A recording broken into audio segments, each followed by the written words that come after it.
with the masks going away, if you haven't heard exactly how this happened, a federal judge in the state of Florida found that the federal mask mandate extension found it to be capricious, found it to be without or when it's not within the scope of authority of the CDC. In other words, the CDC screwed up. That's what happened.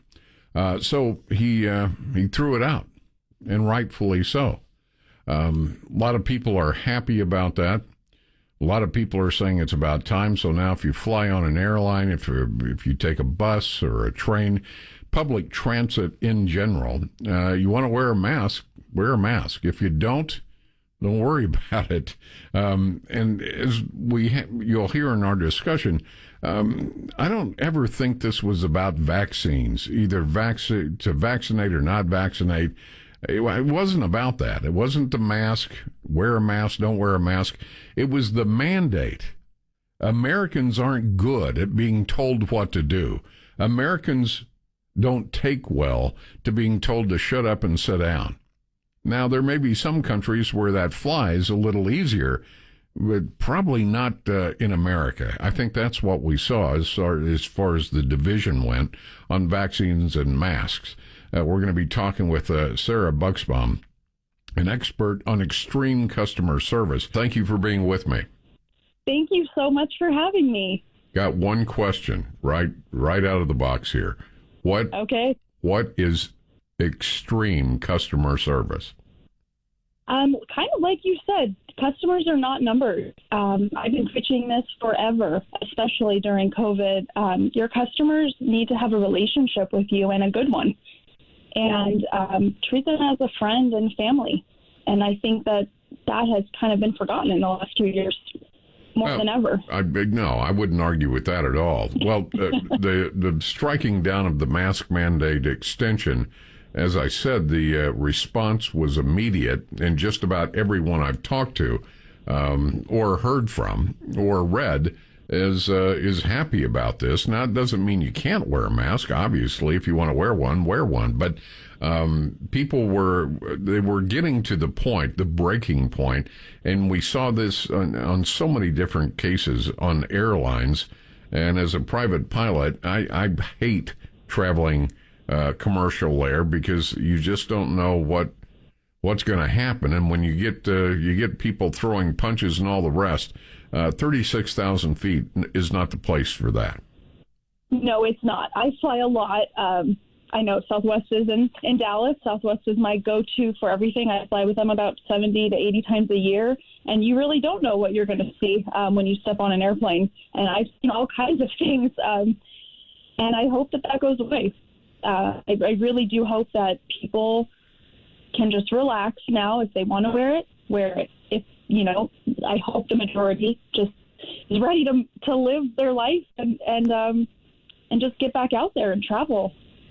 Well, yeah, civility is everything, and I guess it's perhaps magnified on an aircraft because a lot of people have tension about flying in the first place. But what's your prediction now that the mask mandate is no more? You think people are going to start settling down, or do you think a lot of people are going to sink to the lowest common denominator? I mean, after what I've seen with humanity lately, I really hope that it helps. I'll be flying for the first time next week without a mask, and I'm really interested to see how everyone responds to everything. But I'm hopeful that this will be kind of like the last straw, and everyone can go back to how we were and give a little more grace to these flight attendants and everyone who are trying so hard. Everyone's just trying to follow the rules, and now I'm really hoping that everyone will respond, great to this and go back to just going on vacation and traveling. And flying should be a really fun experience. You're going somewhere new, or you're going somewhere for vacation or work or whatever. And I hope, I'm crossing my fingers that this is what we all needed. Yeah, I am too, because I've seen people increasingly get to that point of no return. That is to say that they feel they have no individual rights, whether they're right or whether they're wrong. Their perception of the world is they no longer have control. And when human beings start to feel like they're losing control at any level on anything, then usually they react badly. And with all the lockdowns and the COVID and of course, policies coming out of Washington that are affecting a lot of people. And then you add to that the inflation at a 40-year high, gas going through the roof. People, they're frustrated. They don't know they don't know what to do because they don't know what it is they can do. What would your advice be to various companies when it comes to customer service, not normal customer service, but coming out of the pandemic and all the rest? It's like, it's a brave new world out there, and we've got to start finding new ways to relate to each other. Yeah, I mean, like I said, this has been my mission for the last 15 years. My business in Nashville, it's all about connecting to these people. People want to feel important. They want to feel seen, and they don't want to feel like they're being bossed around.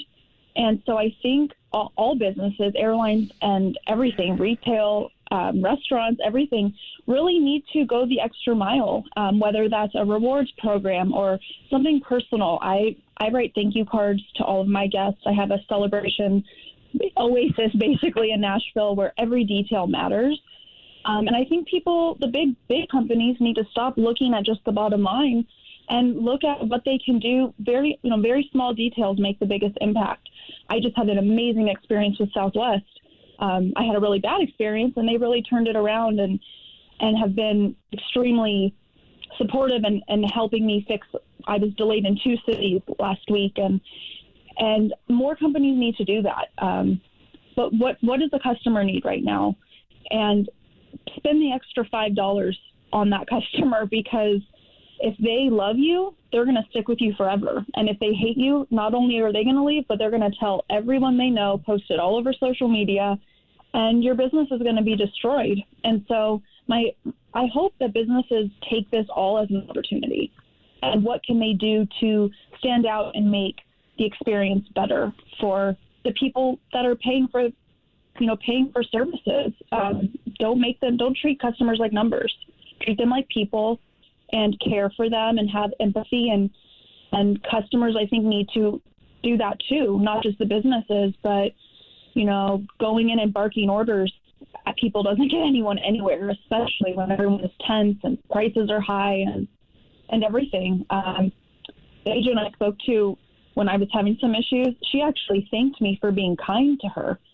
And I've never had someone say that to me. And she said, people just call me all day and yell. And so I think the customers can learn from this, and the businesses. And I think we can make the shopping experience, the traveling experience, everything so much better. And it's going to eventually cut out the bad businesses who don't care, in my opinion. Well, no, I think you're right. And you're also right about social media.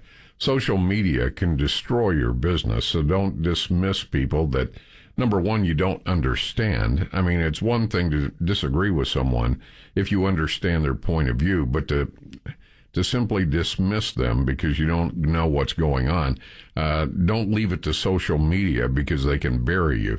Sarah Buxbaum, customer service expert. She's available for Skype and Zoom calls. Just go to celebratewithsarah.com.